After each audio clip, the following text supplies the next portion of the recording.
Cumplir 12 meses en el poder, al menos para el presidente Gustavo Petro, no ha sido una tarea nada fácil. En quienique.com le ponemos la lupa a lo que ha sido el primer año del primer gobierno progresista y para ello contamos con Juan Romero, el metalero de Quienique. Alejo, ¿cómo vamos? Qué bien poder hablar de un tema tan importante. Son 12 meses de Gustavo Petro en el gobierno nacional y desde luego que tenemos unos cuantos puntos sobre los cuales hacer un énfasis especial. Bueno, Juan, digamos que uno de los temas más sonados durante los últimos días son sin duda los escándalos, Sí. sobre todo el tema de la financiación ilegal. ¿Qué decir sobre esto?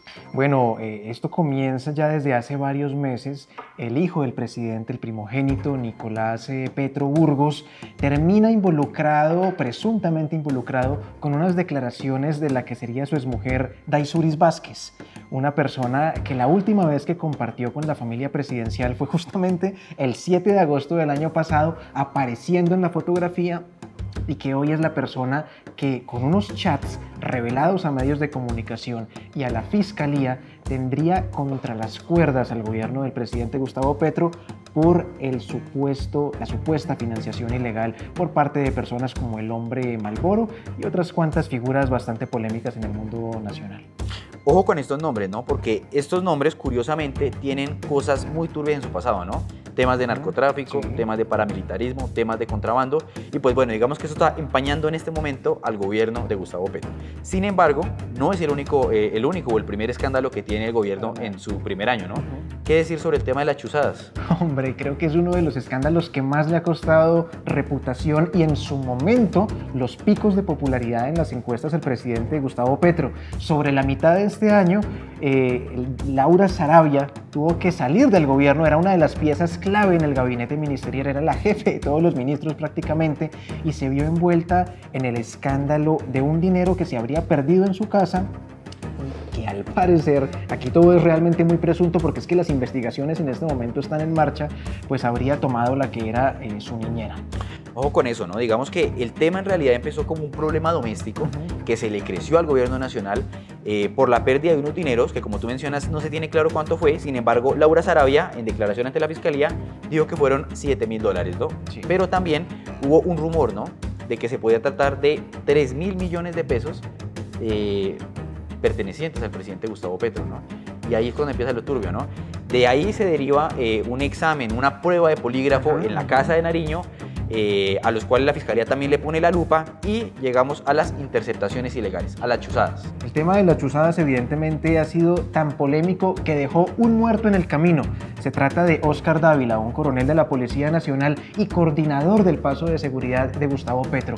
El dictamen de medicina legal Alejo dice que fue un suicidio. Sin embargo, la suspicacia sigue porque muy pocas horas antes este hombre había dicho que estaba a disposición de la fiscalía. Correcto.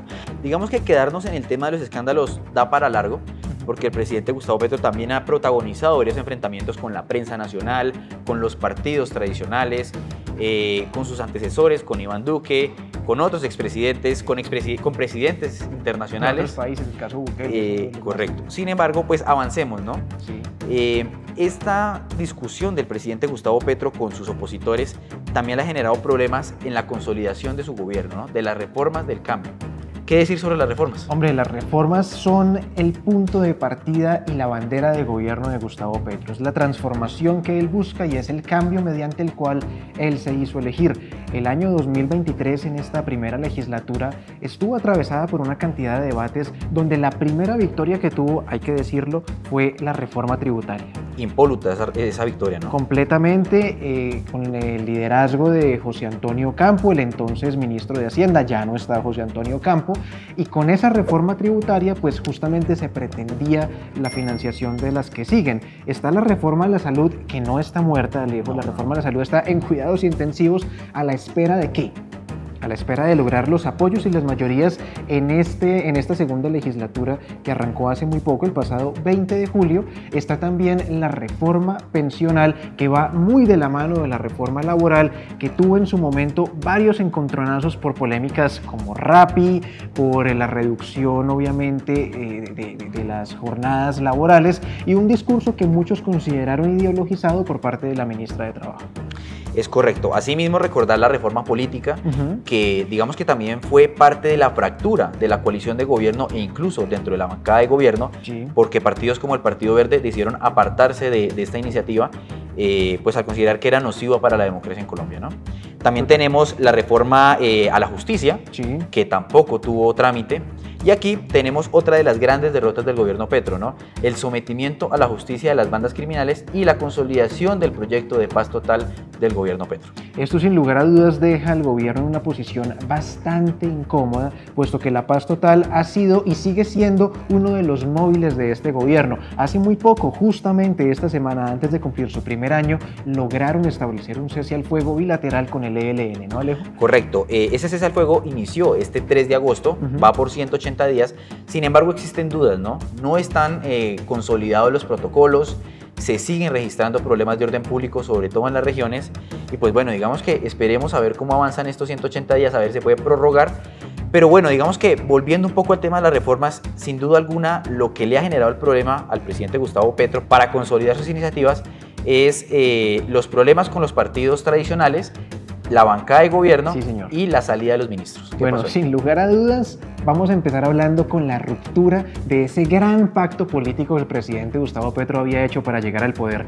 La U, el Partido Conservador, el Partido Liberal y a lo último Alianza Verde han tenido en algunos casos una separación casi total y en otros parcial del gobierno del presidente Gustavo Petro. La reforma de la salud fue un elemento clave para esto y fue desde entonces que el partido de la U y el Partido Conservador decidieron alejarse, decir que ya no eran parte ni eran coalición de gobierno, y las bancadas liberal y la verde pues por supuesto que comenzaron a dividirse, ya que tienen bastantes representantes en Senado y Cámara. Bueno, también hay que decir que el presidente Gustavo Petro a lo largo de este año se ha consolidado y ha consolidado su gobierno como un gobierno de proyección internacional, ¿no? Digamos que se ha mostrado más propositivo de frente a la comunidad internacional, y en ese sentido hay que destacar, por ejemplo, el tema del cambio de deuda por acción climática y las propuestas que le ha hecho a las grandes potencias del mundo para descarbonizar la economía, que, ojo, también ha sido otro de los factores que le ha generado fricciones por cuenta de la postura de Irene Vélez, su exministra de Minas, y justamente el uso de combustibles fósiles. Sin lugar a dudas, usted estuvo allá en Brasil haciendo un cubrimiento muy importante regional. ¿Cuál fue la clave de ese cubrimiento? Bueno, digamos que el presidente Gustavo Petro asistió a un encuentro de presidentes de América del Sur en el que buscó lograr apoyos en esta región del continente para proponer a Europa y a las grandes potencias que se descarbonice la economía y se reduzca las deudas externas a cambio de acción climática, ¿no? La protección de la selva amazónica,